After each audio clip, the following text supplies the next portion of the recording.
ছাত্ৰ-ছাত্ৰীসকল নমস্কাৰ। আজি মই ক্লাছ 10 ৰ ছাত্ৰ-ছাত্ৰীসকলৰ বাবে দ্বিঘাত বহুপদ বা কোৱাড্ৰেটিক পলিনোমিয়েল কিদৰে গ্ৰাফ হিচাপে আঁকিব পাৰি বা তোমাক যদি কেতিয়াবা MCQত গ্ৰাফ এডাল দিয়াই থাকে আৰু তুমি বুজি পাব লাগে যে গ্ৰাফডাল আচলতে কি ধৰণৰ হ'ব পাৰে আৰু তাৰ বিভিন্ন অংগবিলাকৰ কি ভ্যালু হ'ব পাৰে এই কথাবিলাক তোমালোকে খুব কম সময়তে ভালদৰে বুজি উঠিব পাৰিবা। যদি ক্লাছটো তোমালোকে শেষলৈকে চোৱা তেতিয়ালৈকে আজি দ্বিঘাত বহুপদৰ পৰা বা দ্বিঘাত সমীকৰণৰ পৰা আঁকিব লগা সকলো গ্ৰাফৰ যিখিনি নিয়ম আছে বা জানিব লগা কথা আছে তোমালোকে বুজিব পাৰিবা। ঠিক আছে?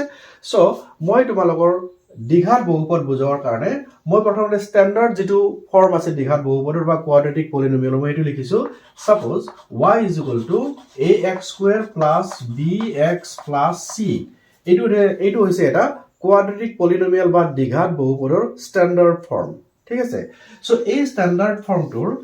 কেইটা ৰুট থাকিব তোমালোকে ৰুট মানে জানা চাগে মই আগতে এইবিলাক এক্সপ্লেইন কৰিছো। ৰুট মানে হল তাৰ যেটো x ৰ ভ্যালু মানে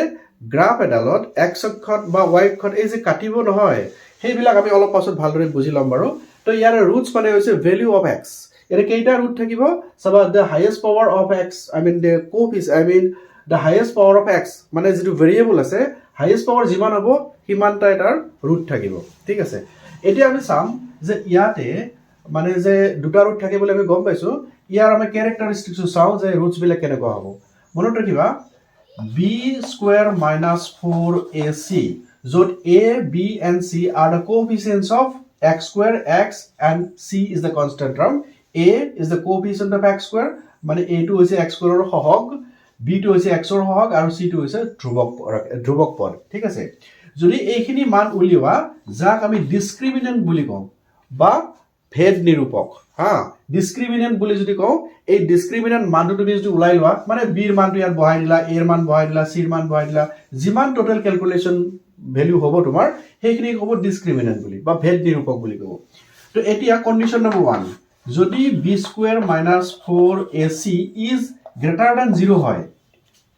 মানে এই ক্যালকুলেশনটো যদি ধৰা এনেকা পাও 3 পালো আমি 4 পালো মানে শূন্যতকে ডাঙৰ ভ্যালু যদি পাও তেনেহলে কি হ'ব জানে দুটা ৰিয়েল ৰুটস থাকিব and they are unequal। অৰ্থাৎ এটা যদি 3 হয় এটা হয়তো 5 হ'ব, ৰিয়েল হ'ব আৰু আনইকুৱেল হ'ব। ঠিক আছে? দুটা সমান নহয়, সো দুটা ভ্যালু বেলেগ বেলেগ আৰু ৰিয়েল নাম্বাৰছ আছে না পজিটিভ ৰিয়েল ভ্যালু হ'ব ইয়াতে। আচ্ছা যদি 2 নম্বৰ কন্ডিশনটো চাও যে b² - 4ac is equal to 0 যদি ডিসক্ৰিমিনেন্ট টাৰ্মটো ফ্যাক্টৰটো যদি ইকুয়াল টু 0 হয় তেতিয়াহলে আমি কি কম 2 ইকুয়াল ৰুটস বুলি কম। এটা যদি 4 পাও তাহলে আনটো 4 এ হ'ব। ঠিক আছে? এনেকুৱা দুটা ইকুয়াল ৰুটস আমি পাম। আৰু কি আছিল 3 নম্বৰটো 3 নম্বৰ আছিল b² - 4ac is less than 0 শূন্যতকৈ যদি সৰু হয় যেনে শূন্যতকৈ সৰু মানে যেনে -2 হয় -3 হয় মানে মাইনাস চিন থকা যদি তুমি ৰিজাল্ট এটা পোৱা তেতিয়াহলে কি কম আমি তাৰ ইমাজিনাৰী নাম্বাৰ মানে কোনো ৰিয়েল ৰুটস আমি নাপাও, তাৰ নাপাও। ঠিক আছে? সো এই তিনটা কন্ডিশন ভালদৰে মনত ৰাখাছো আমাৰ কামত আহিব। এতিয়া তোমালোকে চোৱা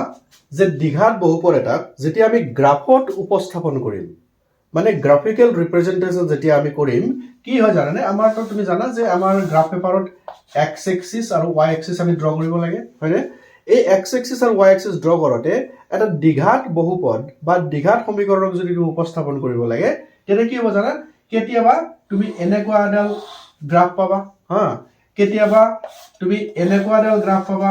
কেতিয়াবা তুমি কি পাবা যে এনেকুৱা গ্ৰাফ পাবা, কেতিয়াবা এনেকুৱা গ্ৰাফ পাবা, কেতিয়াবা এনেকুৱা গ্ৰাফ পাবা, কেতিয়াবা এনেকুৱা গ্ৰাফ পাবা মানে সদায় ইউ শেপ হয়। ইউ শেপ গ্ৰাফডাল কেতিয়াবা ওপৰমুৱা কৰি থাকিব, কেতিয়াবা তলমুৱা কৰি থাকিব, কেতিয়াবা টাচ কৰি থাকিব। এতিয়া আমি কন্ডিশন বিলাক জানিব লাগিব যে দ্বিঘাত বহুপদৰ বা কোৱাড্ৰেটিক পলিনোমিয়েল এটাৰ যেতিয়া গ্ৰাফ ড্ৰ কৰিম তেতিয়া গ্ৰাফ পেপাৰত আমি কিদৰে চিনি পাম যে ইয়াৰ ক্যাৰেক্টাৰিস্টিক্স কেনেকুৱা হ'ব, কি কন্ডিশনত ই তলমুৱা হ'ব, কি কন্ডিশনত ওপৰমুৱা হ'ব, কি কন্ডিশনত টাচ কৰি থাকিব x এক্সিসটো, কি কন্ডিশনত আমাৰ ইয়াৰ যেটো কোৱাড্ৰেটিক ইকুৱেচনৰ যেটো a b c ভ্যালু আছে আমি কেনেকৈ জানিম। সো এই কথাবিলাক আমি এতিয়া বুজিব গৈ আছো। ঠিক আছে?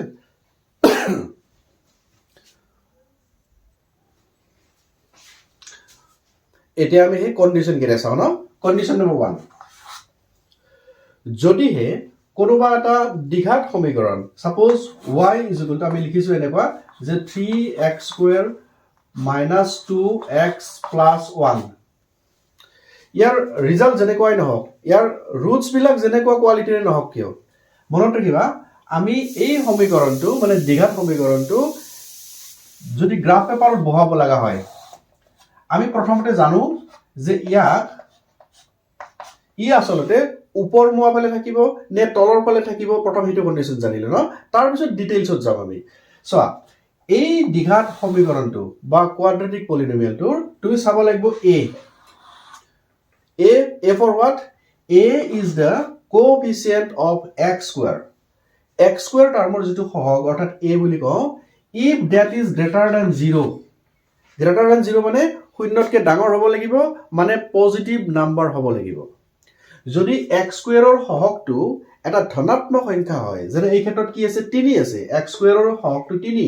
3 মানে ই এটা ধনাত্মক সংখ্যা মানে গ্ৰেটাৰ দ্যান 0 সেই গতিকে মই যদিও সমীকৰণটোত 3x স্কয়াৰ বুলি লিখিছো আমি জানোতে কিন্তু যেটো স্ট্যান্ডাৰ্ড ফৰ্মটাক জানিব লাগিব যে ax square plus bx plus c এনেকৈ জানিব লাগিব ন এই কন্ডিশনত যে তাৰ যেটো a সেই a টো যদি গ্ৰেটাৰ দ্যান 0 হয় তেতিয়া সকলো ক্ষেত্ৰতে আমাৰ যেটো মানে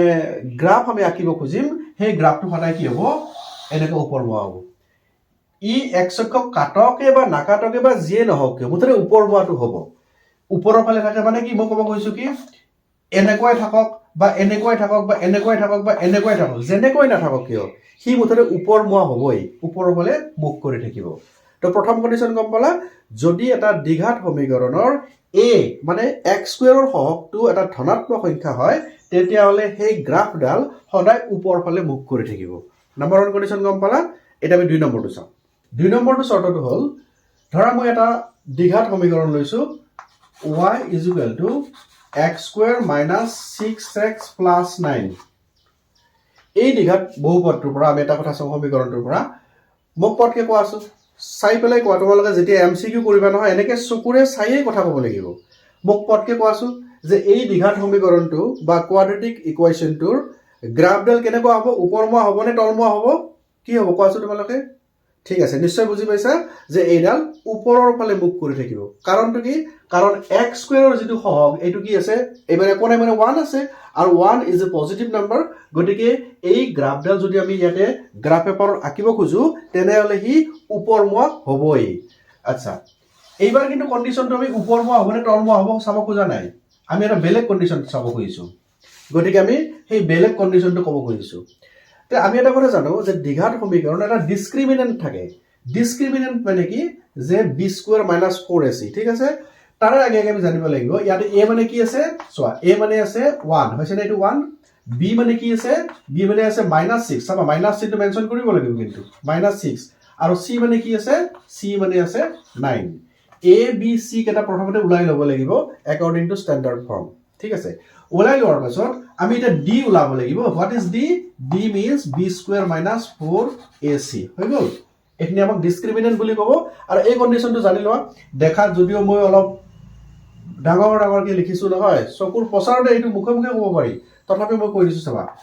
b for what b is -6 so -6 to square বহাই দিয়া কাৰণ স্কয়াৰ আছে ইয়াতে -4 into a for 1 into c for 9 ঠিক আছে এখিনি ভ্যালু কিমান হ'ব মাইনাস অফ স্কয়ার গলে প্লাস হ'ব 6 square means 36 and minus 4 into 1 is 4 into 9 36 and 36 minus 36 is 0 আমি কি পালো যে discriminant is equal to 0 if the discriminant of a quadratic equation is 0 then we must have two equal roots মনত ৰাখিবা যদি ইয়াৰে ভেদ নিৰূপক বা discriminant টো শূন্য হয় তেতিয়া হলে আমি এই সমীকৰণটোৰ দুটা ইকুৱেল ৰুটস পাম মানে এটা যে 5 পাও এইটো 5 পাম এনেকৈ ইকুৱেল ৰুটস পাও ঠিক আছে এই কন্ডিশনটো অৰ্থাৎ তুমি গম পালা কি যে ইয়াৰে d = 0 পালো মানে ডিসক্ৰিমিনেন্ট = 0 পালো ঠিক আছে এই কন্ডিশনটোত প্ৰথমটো গমে পালা যে হি ওপৰমুৱা হ'ব এটো গমে পাই গলা এতিয়া d = 0 হয় তেতিয়া হলে আমি আঁকিব লগা যেটো পলিনোমিয়েল হ'ব গ্ৰাফ হ'ব সেই গ্ৰাফটো কি কৰিব x অক্ষত টাচ কৰিব মনত ৰাখিবা this is the only condition that a polynomial, I mean the graph of a quadratic polynomial touches the x-axis. এইটো x-axis টাচ কৰিছে মনত ৰাখিবা এইটো কথা সো সেকেন্ড কন্ডিশন কি গম পালা কি শৰ্টত এডাল দ্বিঘাত সমীকৰণৰ গ্ৰাফে x অক্ষ টাচ কৰিব বা চুই দিব আৰু হেইটো হৈছে যদিহে এই সমীকৰণটোৰ ডিসক্ৰিমিনেন্ট বা ভেদ নিৰূপকৰ মানটো শূন্য হয় অৰ্থাৎ তাৰ ফ্যাক্টৰাইজেবল যদি হয় এটো যদি ফ্যাক্টৰাইজেবল ইয়াৰ যদি আমি ফ্যাক্টৰ লব পাৰো তেতিয়া হলে এই কন্ডিশনটো হ'ব বুজি পালা কথাটো ওকে এটা আৰু এটা কথা আছে ই যে উপৰমুৱা হলেই যে টাচ হ'ব এনেকুৱা নহয় এইটো হ'ব পাৰে এনেকুৱাটো হ'ব পাৰে টাচ কৰিছে ওপৰৰ ফালে যে টাচ কৰিব লাগিব এনেকুৱা কথা নহয় তলমুৱা হৈ থাকিলে টাচ কৰিব পাৰে উপৰমুৱা তলমুৱাটো নিৰ্ভৰ কৰিব এই চিনটোৰ ওপৰত কিন্তু টাচ কৰাৰ কন্ডিশনটো নিৰ্ভৰ কৰিব এই ডিসক্ৰিমিনেন্ট 0 হ'ব লাগিব উপৰমুৱা হোক বা তলমুৱা হোক টাচ কৰাৰ শৰ্তটো হৈছে ডিসক্ৰিমিনেন্ট ইজ ইকুৱেল টু 0 ঠিক আছে এতিয়া আমি 3 নম্বৰ শৰ্তটো চাওঁ 3 নম্বৰ শৰ্তটো কি যদিহে কোনোবা এটা দ্বিঘাত সমীকৰণৰ ডিসক্ৰিমিনেন্টটো ডিসক্ৰিমিনেন্ট কি আছিল যে b² - 4ac এটো ডিসক্ৰিমিনেন্ট আছিল হয়নে যদি এটো লেস দেন 0 হয় লেস দেন যদি 0 হয় তেতিয়া আমি কি পাইছিলো কি কৈছিলো আগতে যে কোনোবা এটা দ্বিঘাত সমীকৰণৰ যদি ভেদ নিৰূপক বা ডিসক্ৰিমিনেন্টটো শূন্যতকৈ সৰু হয় মানে নেগেটিভ সাপোজ -2 ওলাইছে এইখিনিৰ ভ্যালু ইজ ইকুৱেল -2 ওলাইছে this is less than 0 and এনেকুৱা মান ওলালে আমি কি কম যে তাৰ কোনো বাস্তৱ মূল নাই আৰু এইটো কন্ডিশন মনত ৰাখিবা এইটো যদি হে b² - 4ac is less than 0 হয় তেতিয়া হি ওপৰৰ ফালে থাকক বা উপৰমুৱা হওক বা তলমুৱা হওক হি কেতিয়াও টাচ নকৰে x অক্ষটো হি এনেকুৱা হ'ব পাৰে বা এনেকুৱা হ'ব পাৰে যিয়ে নহওক কিয় হি কিন্তু x অক্ষ টাচ নকৰে তিনটা কন্ডিশন কৰো এক নম্বৰ কন্ডিশন কি কৈছো যদি হে আমাৰ মানে কোনোবা এটা দ্বিঘাত সমীকৰণৰ a মানে x² ৰ সহগটো যদি নেগেটিভ হয় তেতিয়া হলে তলমুৱা হ'ব যদি পজিটিভ হয় উপৰমুৱা হ'ব মানে a যদি গ্ৰেটাৰ দেন 0 হয় তেতিয়া হলে উপৰমুৱা হ'ব a যদি লেস দেন 0 হয় তেতিয়া তলমুৱা হ'ব এইটো কন্ডিশন পাইছো দুই নম্বৰ কন্ডিশন কি পাইছিলো যে যদি b² - 4ac is equal to 0 হয় তেতিয়া আছিল কি যে আমাৰ ইয়াৰে টাচ কৰিব ই এনেকে টাচ কৰিব এনেকে কৰক বা এনেকে কৰক যেনেকে নকৰক কিয় উপৰমুৱা তলমুৱা কথা নাই উঠে টাচ কৰিব ঠিক আছে আৰু যদি হি লেস দেন 0 হয় তেতিয়া কন্ডিশনটো কি হ'ব হি টাচ নকৰে হি এনেকুৱা থাকিব পাৰে এনেকুৱা হ'ব ঠিক আছে আৰু আমাৰ এটা কন্ডিশন কি আছিল আৰু যদি গ্ৰেটাৰ দেন 0 হয় যদি ডিসক্ৰিমিনেন্ট ফ্যাক্টৰটো গ্ৰেটাৰ দেন 0 হয় তেতিয়া হলে কি হ'ব জানা উপৰমুৱা তলমুৱাটো কন্ডিশন জানাই এটো ডাঙৰ হ'ব লাগিব বা সৰু হ'ব লাগিব তেতিয়া হি এনেকে যাব x অক্ষত দুটা বিন্দুত কাটিব হি কাৰণটো কি আছিল কাৰণ we must have two unequal roots which is real অৰ্থাৎ দুটা বাস্তৱ মূল পাম কিন্তু অসমান সমান নোহোৱা বাস্তৱ মূল দুটা পাম যিয়ে পাম x অক্ষত কাটিব মনত ৰাখিবা x অক্ষত কাটা বিন্দুটোহে আমাৰ মূল বুলি কোৱা হয় y অক্ষত কাটা বিন্দুটো মূল বুলি নকয় সাপোজ এইটো বিন্দু y অক্ষত কাটিছে এইটো আমি মূল বুলি নকওঁ this is not the root of this equation root is only this point and that point মানে x অক্ষৰ ওপৰত কাটা এই গ্ৰাফ দিলে যি দুটা বিন্দুত কাটিছে সেই দুটাকে মূল বুলি কম আৰু যেহেতু গ্ৰেটাৰ দেন 0 হলে ডিসক্ৰিমিনেন্টটো দুটা আনইকুৱেল ৰুটস পাও আমি ৰিয়েল ৰুটস বাট আনইকুৱেল তেতিয়া হলে ইয়াতে এটা পালো এনেকুৱাকে আমি কাটিবহি ঠিক আছে তলমুৱা হলো একে কন্ডিশনে হ'ব তলমুৱা হলো এনেকুৱা হৈ যাবহি ইয়াতে এটা পালো দুটা পালো বাট আনইকুৱেল ঠিক আছে যদি ইকুৱেল 0 হয় আমাৰ এনেকুৱা হ'ব